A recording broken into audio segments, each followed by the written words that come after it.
देखो बच्चों, हमने अब तक तुम्हारा measurement of speed and distance यानी कि गति एवं दूरियों के मापन में हमने कल जहाँ तक पढ़ा था ना, उससे आगे पढ़ेंगे। ठीक है ना। तो हमने आवर्ती गति पढ़ ली थी कल। ठीक है ना। देखो, सरल रेखीय गति, दूसरी वर्तुल गति, उसके बाद तुम्हारी आवर्ती गति। इसके बाद हम बात करेंगे नंबर अगली घूर्णन गति। घूर्णन गति का मतलब होता है यानी कि रोटेशनल मोशन। क्या होता है? Rotational motion. अब रोटेशनल मोशन की आपको या घूर्णन गति की परिभाषा कैसे ध्यान रखनी है? जब कोई वस्तु अपने अक्ष पर, अपने अक्ष जैसे ये उंगली है तो ये यहीं पर घूमे, अपने अक्ष पर गति करती है तो उसे घूर्णन गति कहते हैं। अक्ष का मतलब ये हुआ जैसे हमारी पृथ्वी है। क्या है? पृथ्वी। हमारी पृथ्वी अपनी धुरी पर ऐसे यूं घूम रही है, जैसे ये पृथ्वी है, ये अपनी धुरी पर यूं घूम रही है और घूमते घूमते फिर ये मतलब ये कि हमारे सूर्य के चक्कर में लगा रही है। तो खुद यूं घूम रही है ना, जैसे हम बॉल को ऐसे घुमा दें, ये तो होती है घूर्णन गति। और अगर घूमते घूमते ऐसे और किसी चीज के चक्कर लगाए, जैसे मैं घूमता घूमता ऐसे करके और तुम्हारे चक्कर लगाना चाहूँ, इस बात का मतलब क्या हुआ? मैं घूर्णन कर रहा हूँ, इसका मतलब घूर्णन गति हो गई। और घूर्णन के बाद में अगर तुम्हारी परिक्रमा कर रहा हूँ तो उसको बोलेंगे परिक्रमण। क्या बोलेंगे? परिक्रमण। बात समझ में आ रही है? तो घूर्णन गति क्या है? जैसे हमारी पृथ्वी क्या करती है, अपनी दूरी पर 1024 किलोमीटर प्रति घंटे की रफ्तार से खुद की अपनी दूरी पर यूं घूमती है और घूमते घूमते फिर पूरे सूर्य के चक्कर लगाती है।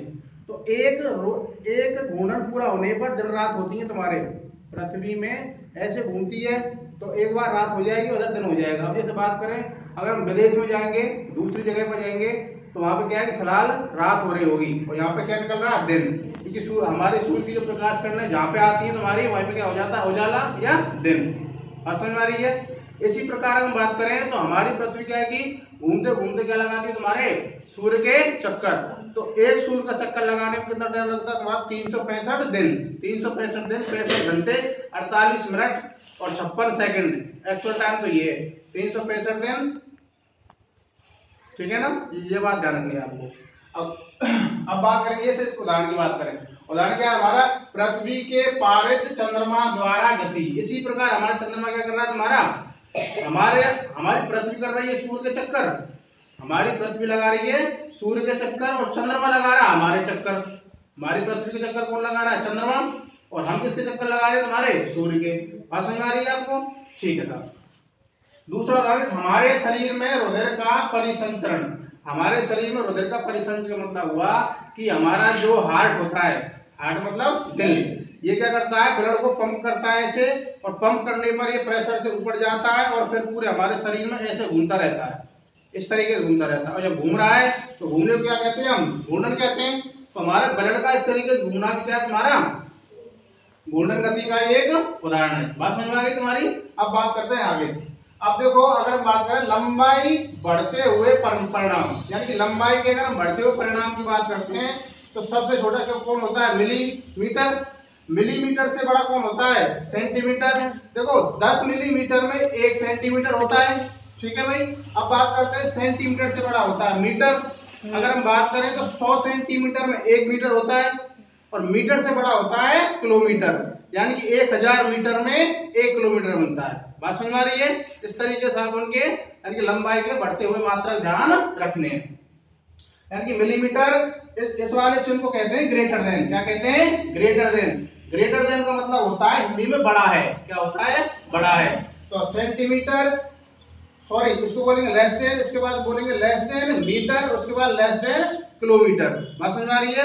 यानी कि अगर आपको बढ़ता हुआ क्रम दिखाना तो आप इस तरह से दिखाओगे, यानी कि खुला हुआ मुंह तो होता है बड़े वाले की तरफ और जो पीछे की चोंच होती है वो होता है छोटे की तरफ। इसलिए इसको क्या बोलेंगे? यहाँ से लेस देन, फिर इसके बाद फिर लेस देन, फिर लेस देन और फिर लेस देन बाद तुम्हारा किलोमीटर। तो बात समझ में आ रही है? यानी कि मिलीमीटर से बड़ा सेंटीमीटर, सेंटीमीटर से बड़ा मीटर और मीटर से बड़ा किलोमीटर।